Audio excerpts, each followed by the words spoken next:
नमस्कार दोस्तों, मैं गौरव त्रिपाठी एक बार पुनः आपके सामने उपस्थित हूँ। हम राज्य व्यवस्था का अध्याय प्रारंभ कर चुके हैं, राज्य व्यवस्था की श्रृंखला प्रारंभ कर चुके हैं और राज्य व्यवस्था की श्रृंखला में हम एक चैप्टर पढ़ चुके हैं संविधान सभा के विषय में। दरअसल संविधान सभा के विषय में हम लगभग पूरी ही जानकारी आपको प्राप्त करा चुके हैं, लेकिन कुछ पोर्शन, जैसा कि मैंने पहले ही लेक्चर में अपने बताया था कि कुछ पोर्शन समितियों से भी आता है, यानी जो समितियां बनाई गई संविधान निर्माण की प्रक्रिया में कुछ समितियों का गठन किया गया, जिन समितियों की सहायता से, जिन समितियों की मदद से संविधान निर्माण के कार्य को संपादित किया गया। तो उन समितियों से भी कई बार प्रश्न आता है। एक सिर्फ प्रारूप समिति से ही प्रश्न नहीं आता कि प्रारूप समिति, जैसा कि हम में से कई लोगों ने सुन रखा है, कई सारे बच्चों ने वन लाइनर क्वेश्चन के बेसिस पे ये पढ़ रखा है, उनको याद भी है कि प्रारूप समिति के अध्यक्ष डॉक्टर वी.आर. अम्बेडकर जी थे, जो हमारे संविधान के निर्माता भी हैं। तो सिर्फ उतने भर से पढ़ लेने से समितियों से काम नहीं चलता है। अब कॉम्पिटिटिव एग्जामिनेशंस में समितियों से भी बहुत एंटर होकर क्वेश्चंस पूछे जाते हैं। तो आप मेरे पीछे लिखा हुआ देख रहे हैं, मैं इसको अभी एक्सप्लेन करूँगा।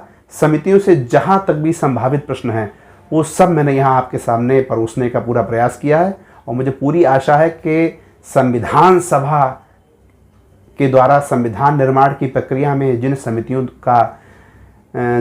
से कार्य लिया गया है, जिन समितियों ने कार्य किया, उनसे संबंधित कोई भी प्रश्न आपका आज के इस लेक्चर के बाद गलत नहीं होगा। तो पहले मैं आपको बताना चाहता हूं कि संविधान निर्माण की प्रक्रिया में कई सारी समितियां बनाई गई, लेकिन उसमें से जो प्रमुख 7-8 समितियां हैं जिनसे प्रश्न आते हैं वो आपके सामने मैंने लिखा है यहाँ। तो जैसा कि आप देख रहे हैं, संघ शक्ति समिति और संघीय संविधान समिति। देखिए, दो प्रकार के संविधानों का गठन प्रायोजित था, एक संघीय संविधान और एक प्रांतों के लिए संविधान। संघीय संविधान समिति के जो अध्यक्ष थे वो हमारे जवाहरलाल नेहरू जी थे और प्रांतीय संविधान समिति के जो अध्यक्ष थे वो सरदार पटेल जी थे। स्वतंत्रता के उपरांत भी प्रांतों को भारतीय संघ में जोड़ने के लिए बहुत विशेष कार्य सरदार पटेल जी द्वारा किए गए। ये इतिहास के अध्यायों में आपको पढ़ाया जाएगा मेरे द्वारा। प्रारूप समिति के विषय में आपको कुछ सतही बताने की आवश्यकता नहीं है, क्योंकि प्रारूप समिति के अध्यक्ष डॉक्टर वी.आर. अम्बेडकर जी थे। यह लगभग सब बच्चे जानते हैं, लेकिन प्रारूप समिति के बारे में कुछ और मैं एक्सप्लेन करूंगा अभी। मौलिक अधिकारों एवं अल्पसंख्यकों हेतु सलाहकार समिति एक बनाई गई थी। जैसे मौलिक अधिकार और अल्पसंख्यकों के हितों के लिए या अल्पसंख्यकों के अधिकारों के लिए एक समिति बनाई गई थी, जिसके अध्यक्ष के रूप में सरदार पटेल जी को नामित किया गया था। जबकि इसी सलाहकार समिति में 2 उप समितियां भी बनाई गई थी। एक मूल अधिकार उप समिति थी, जबकि दूसरी अल्पसंख्यक उप समिति थी।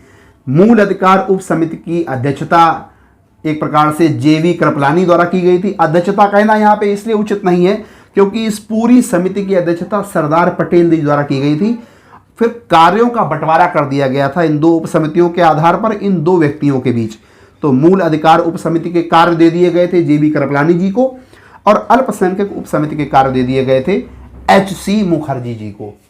तो इसको भी आप एक बार पढ़ लें, नोट कर लें। हालांकि ज़्यादा क्वेश्चन बनने के टारगेट यहाँ से रहते हैं। ये 3 समितियाँ अच्छे से याद रखें। इसमें से झंडा समिति कई बार पूछी भी जा चुकी है, लेकिन वही बात जैसा मैं अक्सर कहता हूँ कि ऐसा किसी पुस्तक में तो लिखा नहीं है कि जो प्रश्न एक बार पूछा गया है उसी के पूछे जाने की पुनरावृत्ति बार बार होगी। तो पूछा कुछ भी जा सकता है, आ कुछ भी सकता है, पढ़ना आपको सब कुछ है। तो प्रक्रिया नियम समिति, संचालन समिति और झंडा समिति। झंडा समिति को राष्ट्रीय ध्वज समिति के नाम से भी जानते हैं। प्रक्रिया नियम समिति यानी कि जो प्रक्रिया अपनाई जाएगी, जो नियम बनाए जाएंगे संविधान सभा द्वारा संविधान के निर्माण में, उसकी समिति।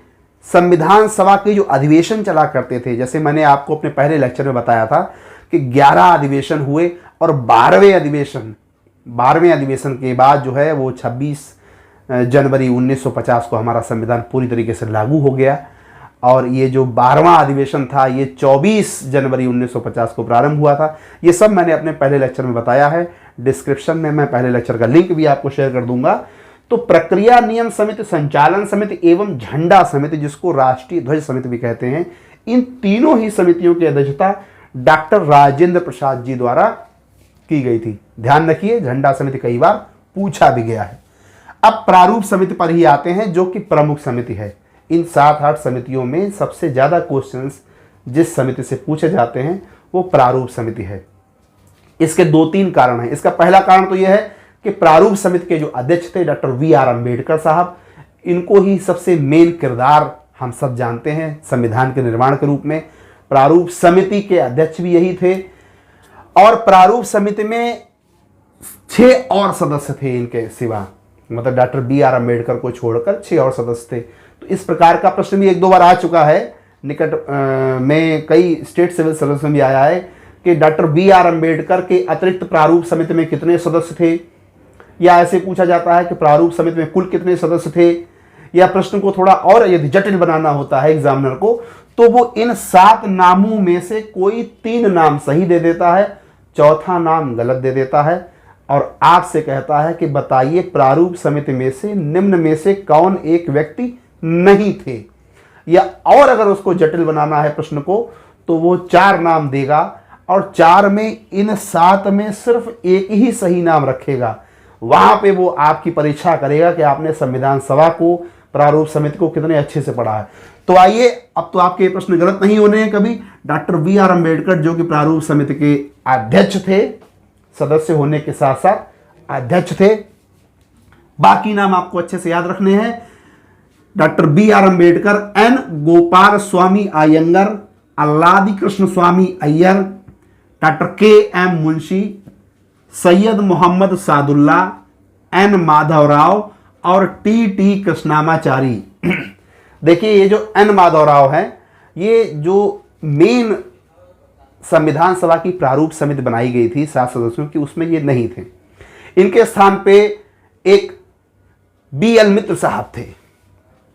माधवराव के जगह पर एक बी.एल. मित्र साहब थे जिन्होंने स्वेच्छा से त्याग पत्र दे दिया था और उनके त्याग पत्र के बाद आप ऐसे कहिए कि बी.एल. मित्र साहब ही मूल प्रारूप समिति के सदस्य थे और माधवराव जी नहीं थे। लेकिन चूंकि बी.एल. मित्र जी द्वारा त्याग पत्र दे दिया गया, स्वेच्छा से त्याग पत्र प्रस्तुत कर दिया गया और प्रारूप समिति के उन सदस्यों में माधवराव जी का नाम हम इसलिए याद रखते हैं क्योंकि जिस समिति ने प्रारूप को प्रस्तुत किया, जिस समिति ने प्रारूप को प्रस्तुत किया, उस समिति के सदस्य माधवराव जी थे, ना कि बी.एल. मित्र जी।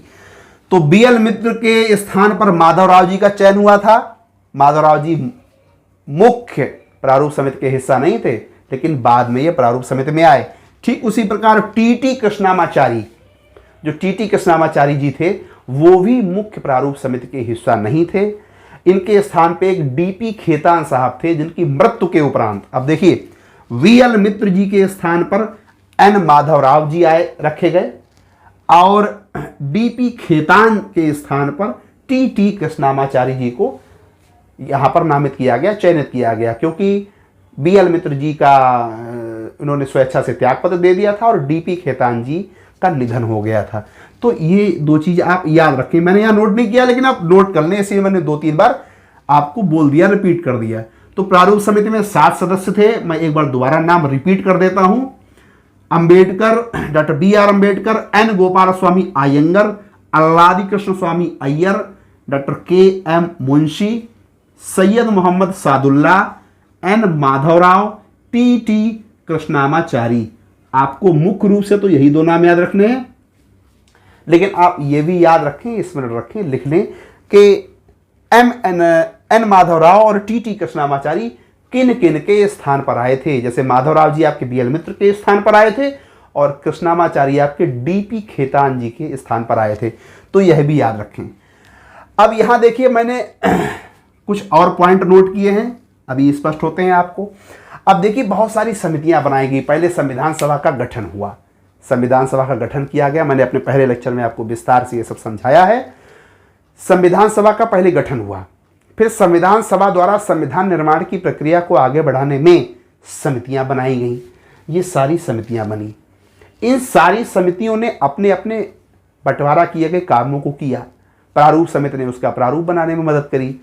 अब जब सारा ये काम हो गया तो प्रारूप को प्रकाशित किया गया। जब काम सारा रेडी हो गया तो प्रारूप को प्रकाशित किया गया।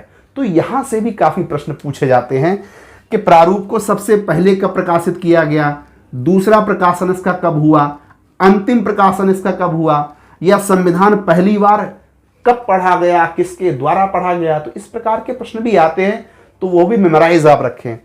संविधान सभा का पहला प्रारूप प्रकाशित किया गया फरवरी 1948 में। यह बाकायदा पब्लिश किया गया, प्रकाशित किया गया। और जब इसको प्रकाशित किया गया तो भारत की जनता को उस समय, किस समय, फरवरी 1948 में भारत की जनता को अपने तर्कों को रखने, अपने विचारों को रखने, अपने संशोधनों को रखने के लिए 8 महीने का समय दिया गया। तो इसको प्रकाशित कब किया गया? सबसे पहले संविधान सभा द्वारा संविधान के प्रारूप समिति द्वारा संविधान के प्रारूप को फरवरी 1948 में प्रकाशित किया गया और 8 महीने का समय दिया गया देश की जनता को कि आप बताइए कि यदि कोई प्रारूप में संशोधन है, यदि कोई त्रुटि है, यदि कोई विचार विमर्श है तो हम उसमें संशोधन यथाउचित करेंगे। तो फरवरी में इसको प्रस्तुत किया गया और जैसा कि मैंने कहा कि 8 महीने का समय भी दिया गया। तो आप फरवरी में 8 महीने जोड़िए, मार्च, अप्रैल, मई, जून, जुलाई, अगस्त, सितंबर, अक्टूबर। तो पहला प्रारूप इसका प्रस्तुत किया गया फरवरी 1948 में, जबकि दूसरा प्रारूप जनता के विचारों को लेने के बाद, उनके संशोधन के विचारों को लेने के बाद दूसरा प्रारूप प्रस्तुत किया गया अक्टूबर 1948 में। अंतिम प्रारूप प्रस्तुत किया गया 4 नवंबर 1948 को डॉक्टर बी.आर. अंबेडकर जी द्वारा अंतिम रूप से इसके प्रारूप को 4 नवंबर 1948 को प्रस्तुत किया गया। और यही वो दिनांक थी, यही वो तिथि थी। अच्छे से लिखें, गाढ़ा गाढ़ा लिखें और याद करें। जिस संविधान की हम पूरे संविधान के चैप्टर में, पूरे राज्य व्यवस्था में चर्चा करेंगे, बार बार संविधान संविधान संविधान बोलेंगे, उस संविधान को पहली बार कब पढ़ा गया? तो उस संविधान को पहली बार 4 नवंबर 1948 को पढ़ा गया। ठीक है, इससे भी क्वेश्चंस आए हैं। तो पहली बार पढ़ा भी गया 4 नवंबर को और संविधान सभा का अंतिम प्रारूप, संविधान का, बल्कि संविधान सभा का नहीं, संविधान का अंतिम प्रारूप 4 नवंबर 1948 को प्रस्तुत किया गया। अब देखिए, प्रारूप प्रस्तुत कर दिया गया। पहले पहला प्रारूप प्रस्तुत हुआ, फिर दूसरा प्रारूप प्रस्तुत हुआ, फिर अंबेडकर साहब द्वारा अंतिम प्रारूप प्रस्तुत कर दिया गया। लेकिन अभी भी इसे डायरेक्ट लागू नहीं किया गया। इस पे कई चरणों में विचार हुआ। पहले चरण में तो इससे जनता के विचार लिए गए जब ये फरवरी 1948 में प्रकाशित किया गया। जब जनता के विचारों को ले लिया गया, यथाउचित संशोधन कर दिए गए, फिर इस पे कई चरणों में अंदरूनी आंतरिक विचार किए गए। तो 3 चरणों में इससे प्रमुख रूप से विचार किया गया।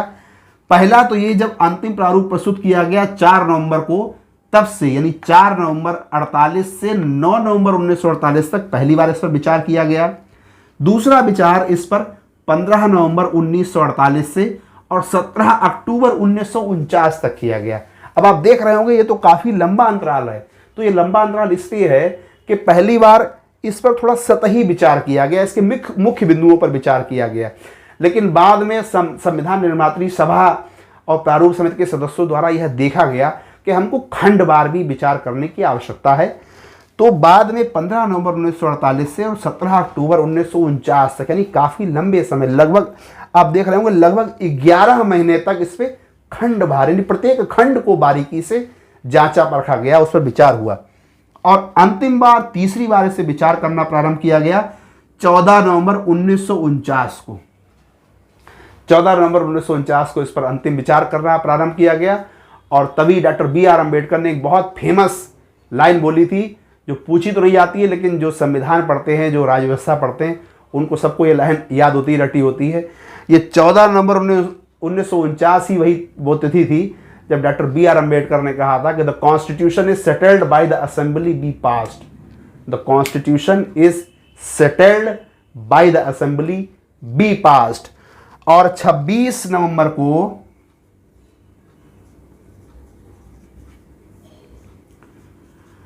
1949 को संविधान को आंशिक रूप से पारित कर दिया गया। कौन कौन से अनुच्छेद पारित किए गए, कौन कौन से प्रावधान पारित कर दिए गए, वो मैंने अपने पहले लेक्चर में बताया है। जैसा कि मैं कह चुका हूं कि मैं लिंक शेयर कर दूंगा डिस्क्रिप्शन में, आप जाके बहुत डिटेल में उसको देखें, संविधान सभा का पहला लेक्चर। तो 26 जनवरी 1949 को उसको आंशिक रूप से लागू कर दिया गया या अंगीकृत कर दिया गया। तो ये लगभग वो पूरा क्राइटेरिया है, लगभग वो पूरा मसाला है जिससे आपका कुछ भी छूटना नहीं है संविधान सभा के विषय में। हाँ, एक चीज आप और याद कर सकते हैं, संविधान सभा जब अंगीकृत करी गई 26 नवंबर 1949 को अंगीकृत जब इसको किया गया, तो उस समय संविधान सभा के कुल सदस्यों की संख्या 299 थी। उस समय जब संविधान सभा रजिस्टराइज की गई, अंगीकृत की गई, हस्ताक्षर किए गए, तो संविधान पर जब हस्ताक्षर किए गए तो उस वक्त, उस समय संविधान सभा का जो नंबर ऑफ मेंबर्स था वो 299 था, 299, जिसमें से सिर्फ 284 सदस्यों ने, इसे बहुत अच्छे से याद रखें, कई बार पूछा गया है ये क्वेश्चन कि संविधान पर कितने सदस्यों के हस्ताक्षर हैं, तो मेरे प्यारे छात्र छात्राओं, भाइयों और बहनों, 284 लोगों ने उस पर हस्ताक्षर किए। तो दिस इज ऑल अबाउट संविधान सभा। संविधान सभा के विषय में अगर आपने ये 2 वीडियो अच्छे से देख लिए हैं तो कुछ भी आपका इससे छूटना नहीं है। 1 से 2 इसको रिवाइज करिए और ध्यान से जो मैं बताता हूं उसको ध्यान से आप पढ़ते जाइए। 37 से 38 लेक्चर, 36 से 38 लेक्चर आपके अब कंटिन्यू लेक्चर्स चलेंगे, राज्य व्यवस्था के आएंगे और पूरी राज्य व्यवस्था मेरे द्वारा आपकी कंप्लीट करवा दी जाएगी। चलिए आज के लिए इतना ही, धन्यवाद।